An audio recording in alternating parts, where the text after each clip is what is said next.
Alors, notre équipe, Florence, Ève, Anne-Marie et moi, on a décidé de faire une vidéo qui me démontre la troisième loi de Newton, action-réaction.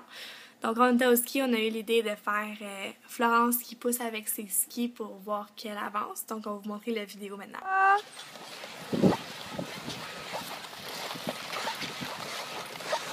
C'est Florence qui pousse avec ses bâtons dans une certaine direction. Puis le sol va la repousser avec la même force et dans le sens opposé. Donc, elle va avancer dans le sens opposé de comment qu'elle pousse. D'autres exemples qui pourraient expliquer la troisième loi de Newton qui est action-réaction seraient par exemple le nageur. Le nageur se déplace vers la droite. Son bras exerce une force à l'inverse de son déplacement. La réaction sera qu'il y aura une autre force égale à l'inverse encore opposée à l'action du bras qui va réagir.